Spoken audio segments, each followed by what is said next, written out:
Success is not a matter of luck, and it is certainly not a matter of circumstance.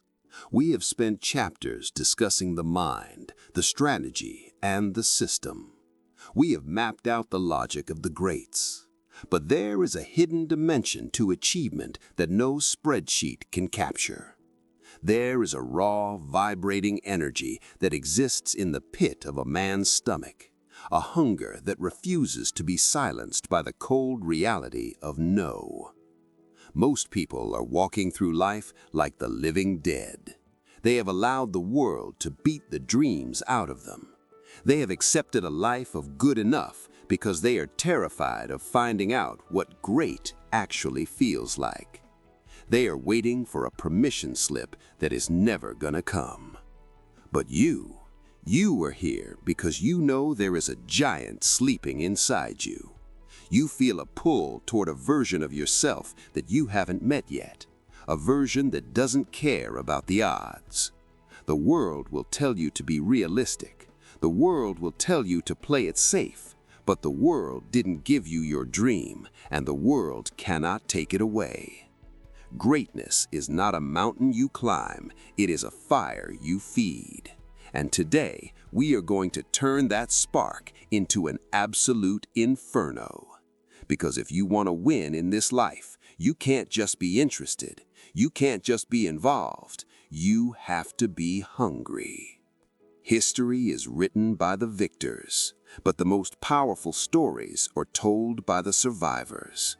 Imagine a boy born in 1945, not in a hospital, but on the cold, splintered floor of an abandoned building in Liberty City, Miami. Imagine being a twin given away at 6 weeks old because your birth mother couldn't keep you. Imagine being labeled Educably Mentally Retarded in the 5th grade, not because you lacked brains, but because you lacked focus. Imagine being sent back a grade, humiliated in front of your peers, and carrying that label like a chain around your neck for years. He was a dishwasher. He was a sanitation worker. He was a man who spent his nights sleeping on the floor of a radio station because he had no home of his own. But he had one thing his critics didn't have. He had a voice. And more importantly, he had a why that was bigger than his butt. He went from the special education classroom to the halls of the state legislature, and eventually to the greatest stages on earth, commanding tens of thousands with the sheer power of his spirit. He is Mamie Brown's baby boy. He is the man who proved that other people's opinions of you do not have to become your reality. This is Les Brown, and his life is the ultimate proof that it's not over until you win. To understand the power of Les Brown, you have to go back to that tiny room in Miami with the torn vinyl flooring. Young Les was a child of restless energy. In an era where different was often labeled as broken, the school system discarded him. They put him in a box labeled EMR and told him to stay there. But while the world saw a boy who couldn't learn, Les saw a man who could lead. At night, while the rest of the world slept, Les would take a transistor radio to bed. He would listen to the jive-talking DJs of Miami, the men with the golden voices who seemed to control the very airwaves. In the darkness, he created a ghost radio station. Using a hairbrush as a microphone, he would practice his patter. He would introduce records to an imaginary audience of millions.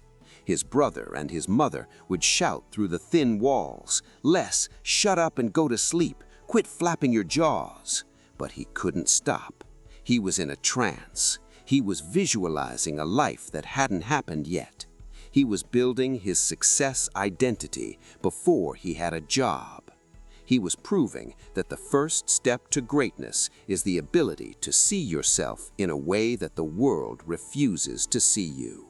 What label have you accepted for yourself? Who told you that you weren't smart enough or connected enough to win?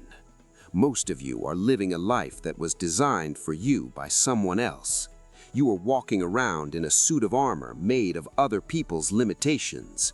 You've been told you're too old, too young, too poor, or too late, and the tragedy is that you believed them. You allowed their small-mindedness to shrink your horizon. Les Brown carried the label of mentally retarded for years. He believed he was slow. He believed he was inferior. Until one day, a teacher named Leroy Washington looked him in the eye and said, "Don't you ever let someone else's opinion of you become your reality." Those words didn't just change his day, they shattered his prison. You need to hear this right now.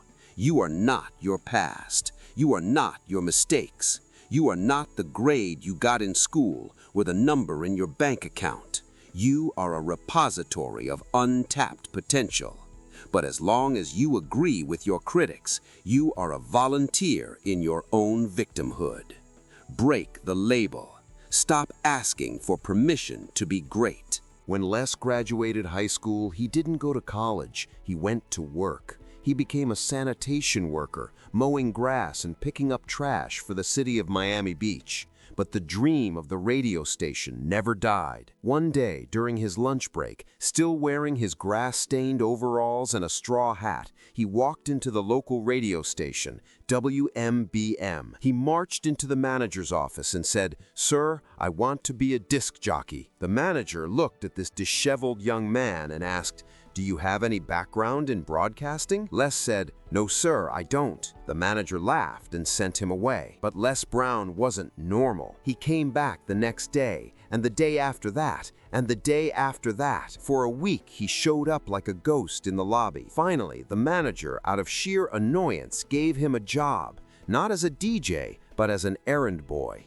No pay, just the right to be in the room. Les accepted. He fetched coffee, he picked up lunches, he cleaned the studios, he made himself the helper to the legends. He stayed late, watching how they moved, how they spoke, how they worked the board. He was a predator in the shadows, waiting for his moment. He understood that proximity is power. If you can't get in through the front door, go through the window. If you can't go through the window, go down the chimney. But whatever you do, get in the room. Most of you are waiting for a lucky break, but you aren't doing the work in the dark. You want the spotlight, but you haven't mastered the script. Les Brown was sweeping floors while practicing his DJ voice. He was ready years before he was called. He knew that when the moment came, he couldn't afford to blink. One afternoon, the regular DJ got too drunk to finish his shift. The station manager was desperate. He looked around and saw the errand boy, the boy with the grass-stained spirit. He said,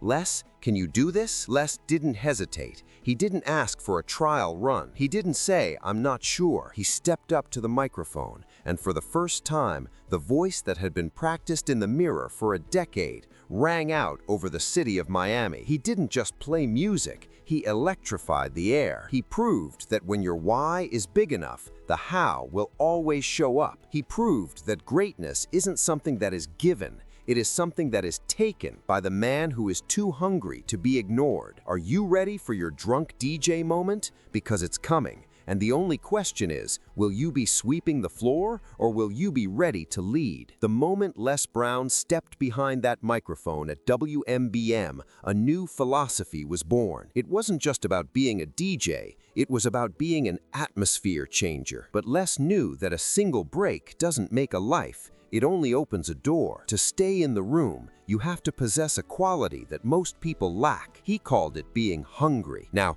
understand this. Hunger isn't just a feeling, it is a spiritual state of being. Most people are full. They are full of excuses, full of good enough, and full of the opinions of their neighbors. When you are full, you are stagnant. When you are full, you are easily satisfied with the crumbs of life. But when you are hungry, you are dangerous. A hungry man doesn't see a wall. He sees a challenge to his creativity. A hungry woman doesn't hear no. she hears, "Try a different way." Les proved that in the economy of greatness, hunger is the only currency that never devalues. If you want to move from the back of the line to the front, you have to want it like a drowning man wants air. You have to be willing to work when others are sleeping, to study when others are partying, and to believe when everyone else is doubting. Perhaps the most haunting and powerful concept Les Brown ever shared is his observation of human potential and the finality of death. He would stand before audiences of thousands and ask them to visualize a cemetery. He wouldn't speak of the tragedy of death, but the tragedy of the unlived life. He taught us that the richest place on this entire planet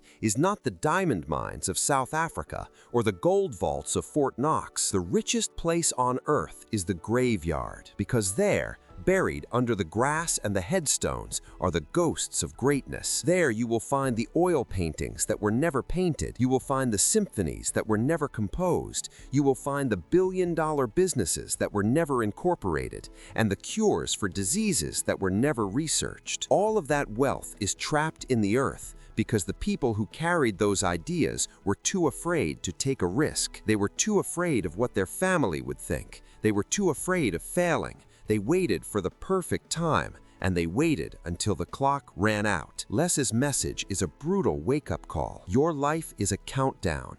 Every second that passes is a second you are either bringing your dream to life or burying it a little deeper. What are you waiting for? Are you waiting for your bank account to be perfect? Are you waiting for your kids to grow up? Are you waiting for the right political climate? You are suffering from the paralysis of analysis. You are thinking yourself into a grave of mediocrity. The lights are never going to be all green at the same time. Life is messy. Life is unpredictable. Les Brown didn't wait until he was educated to pursue radio. He pursued it while he was still a garbage man. He didn't wait for permission to be special. He gave himself permission. Most of you are dying at age 25 and not getting buried until you're 75. You are walking around like a ghost of what you could have been. If you want to win, you have to be willing to fail. You have to be willing to look like a fool. You have to be willing to have people laugh at you, because the pain of being laughed at is nothing compared to the pain of standing at your deathbed,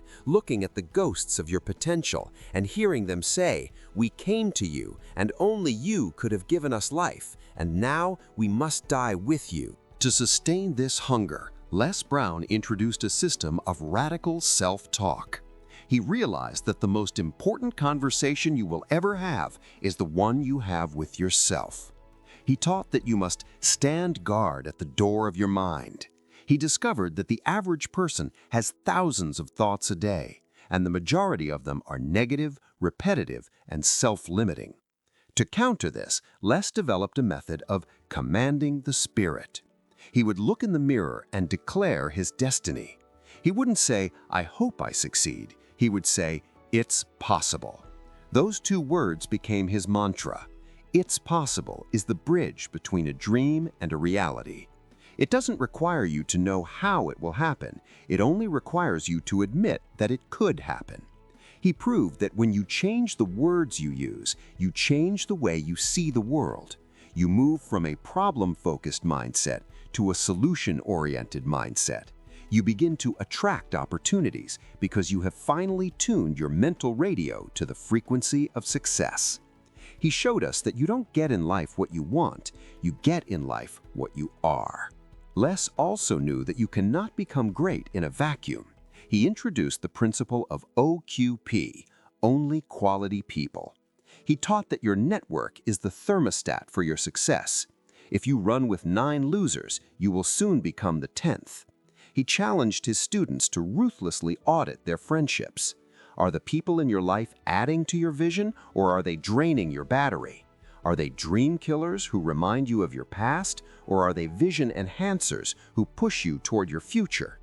Les himself had to leave behind the special ed mentality by surrounding himself with people who spoke the language of growth. He realized that the road to greatness is lonely, and if you aren't careful, the people closest to you will try to save you by keeping you small. He proved that you have to be willing to walk alone for a while if it means moving in the right direction. Greatness is not a free gift. It is a subscription that you have to pay for every single day. The price is discipline. The price is late nights. The price is early mornings. The price is being misunderstood by people who have no vision. Most people want the prize without the process. They want the stage without the sweat. But you have to be willing to pay the price in full and in advance. You have to be willing to go through the valleys of shadow where it looks like nothing is working. Les Brown spent years in obscurity before he ever became an overnight success. He was rejected by every major network. He was told his voice was too loud, his style was too aggressive, and his message was too simple. But he didn't listen to the critics because he was too busy listening to the hunger inside. He knew that NO is just an acronym for next opportunity. Are you ready to pay the price, or are you going to stay in the bleachers watching other people win the game? Get out of the stands. Get on the field. It's your turn. Success is a lonely road, and the greatest enemy you will ever encounter on that road is not the critic, the competitor, or the hater. It is the person staring back at you in the mirror. Les Brown discovered that fear is the ultimate dream killer. But he didn't view fear as a sign to stop. He viewed it as a sign that you are finally doing something worth doing. He taught us that fear is false evidence appearing real. It is a shadow cast by your imagination. Most people are stopped by the thought of failure before they even start. They play mental movies of everything that could go wrong, and they paralyze themselves into inaction. But Les proved that the only way to kill fear is to walk directly into it. He taught us to face everything and rise. He realized that on the other side of your greatest fear lies your greatest growth. If you are afraid of public speaking, that is where your voice is hidden. If you're afraid of starting that business, that is where your fortune is buried. He challenged us to stop being fear-driven and start being vision-driven. Because when your vision is large enough, fear becomes nothing more than background noise. The most defining moment of Les Brown's life happened in a high school classroom. For years, he had accepted the identity of being slow. He sat in the back of the room, invisible and silent. But one day, a teacher named Leroy Washington asked him to go to the board and write something. He refused. He said, "I can't do that, sir. I'm educably mentally retarded." The room went silent. The other students began to snicker, but Mr. Washington didn't laugh. He stepped away from his desk, walked up to Les, and looked him dead in the eye. He said words that would echo through the decades and change the lives of millions. He said, "Don't you ever let someone else's opinion of you become your reality." In that moment, the label didn't just fall off, it was incinerated. Les realized that he had been a volunteer in his own prison. He realized that the school system, the doctors, and even his peers were wrong. This is the aha moment every great must have. You must realize that you are the only one who can define you. You have to fire the judges in your life who have no investment in your future. From that day on, Les didn't just study to pass, he studied to surpass. He realized that a mind once expanded by a new idea can never return to its original dimensions. What is your excuse? Is it your upbringing? Is it the fact that you didn't go to the right school? Les Brown was born in an abandoned building and labeled a failure by the state. If he can make it, what is stopping you? You were using your struggle as a reason why you can't, when you should be using it as the fuel why you must. Your struggle is not a barrier, it is your training ground. The difficulty you are facing right now is developing the success muscles you will need for your next level. You can't have a testimony without a test. You can't have a message without a mess. Stop complaining about the rain and start learning how to dance in it. You were born to be a champion. But champions aren't born in the winner's circle. They are born in the mud, in the grit, and in the moments when they want to quit, but they don't. If you don't develop the hunger through the hard times, you won't have the character to handle the good times. Embrace the struggle. It's making you dangerous. Les Brown's career was a masterclass in the law of resilience. After his success in radio, he decided to enter politics. He ran for the Ohio State Legislature. People laughed. They said, "You're just a DJ. What do you know about law?" But Les didn't run on policy. He ran on people power. He knocked on doors. He spoke in churches. He told his story. And he won. But then came the true test. He decided to leave politics to become a professional speaker. He moved to Detroit with nothing but a dream and a bag of clothes. He was rejected by every booking agent. He was told he didn't have the credentials. He spent months sleeping on the floor of an office using his coat as a blanket. He was broke, but not broken. He understood that resilience is the ability to maintain your enthusiasm while you are being hammered by reality. He taught that life will knock you down, but if you can look up, you can get up. He proved that the world doesn't belong to the smartest or the fastest. It belongs to the person who is willing to get no slammed in their face 1,000 times and still show up for the 1,001st. The secret weapon in Les Brown's system is the power of the narrative. He realized that facts tell, but stories sell. He didn't just give people information, he gave them an experience. He taught that your story is your most valuable asset. No one can argue with your experience. When you share your struggles, your failures, and your ultimate triumphs, you create a heart-to-heart connection that logic cannot reach. He showed us that to lead people, you must first love people. You must be willing to be vulnerable. In a world of fake perfection and filtered lives, Les Brown brought the raw, unedited truth. He showed us that our scars are actually stars. They are the marks of where we've been and the proof that we survived. He taught every aspiring great that if you want to influence the world, you must have the courage to be yourself. Deep down, you know you haven't given your all. You know there is a higher gear that you haven't shifted into yet. You've been playing it safe. You've been playing small so you don't make the people around you feel uncomfortable. Well, I'm here to tell you that the time for safe is over. The world doesn't need more average people. We have a surplus of average. We need people who are unreasonably committed to their dreams. We need people who are irrationally focused on their goals. Les Brown didn't become a legend by being reasonable. He became a legend by being hungry. Are you willing to be too much for people?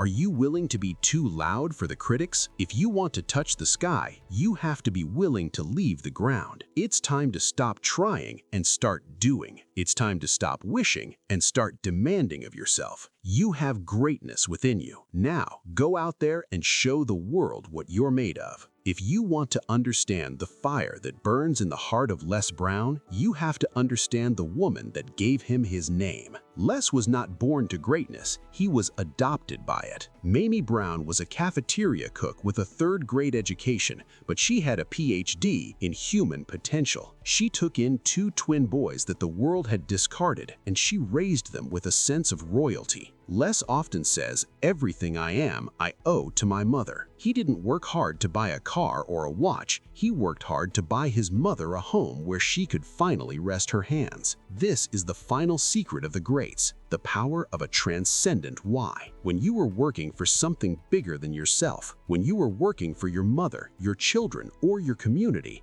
you tap into a reservoir of energy that never dries up. You don't get tired when you are carrying the hopes of others on your back. Mamie Brown didn't just give Les a home, she gave him the self-concept of a king. She taught him that it doesn't matter who your birth parents were, what matters is who you decide to be. She proved that one person's belief in you can outweigh 1,000 critics' doubts. We have traveled through 12 chapters of human excellence. We started with Earl Nightingale, who showed us the strange secret that we become what we think about. We moved to Dale Carnegie, who taught us that greatness is a bridge built with empathy and influence. We felt the fire of Tony Robbins, the precision of Brian Tracy, and now the soul-stirring hunger of Les Brown. Can you see the pattern? Each of these masters holds a different piece of the puzzle. Nightingale gives you the seed, Carnegie gives you the environment, Robbins gives you the energy, Tracy gives you the system, and Les Brown gives you the permission. He gives you the permission to be flawed, to be mentally retarded in the eyes of the world, and still stand up and claim your crown. He reminds us that the system is useless if the soul is empty.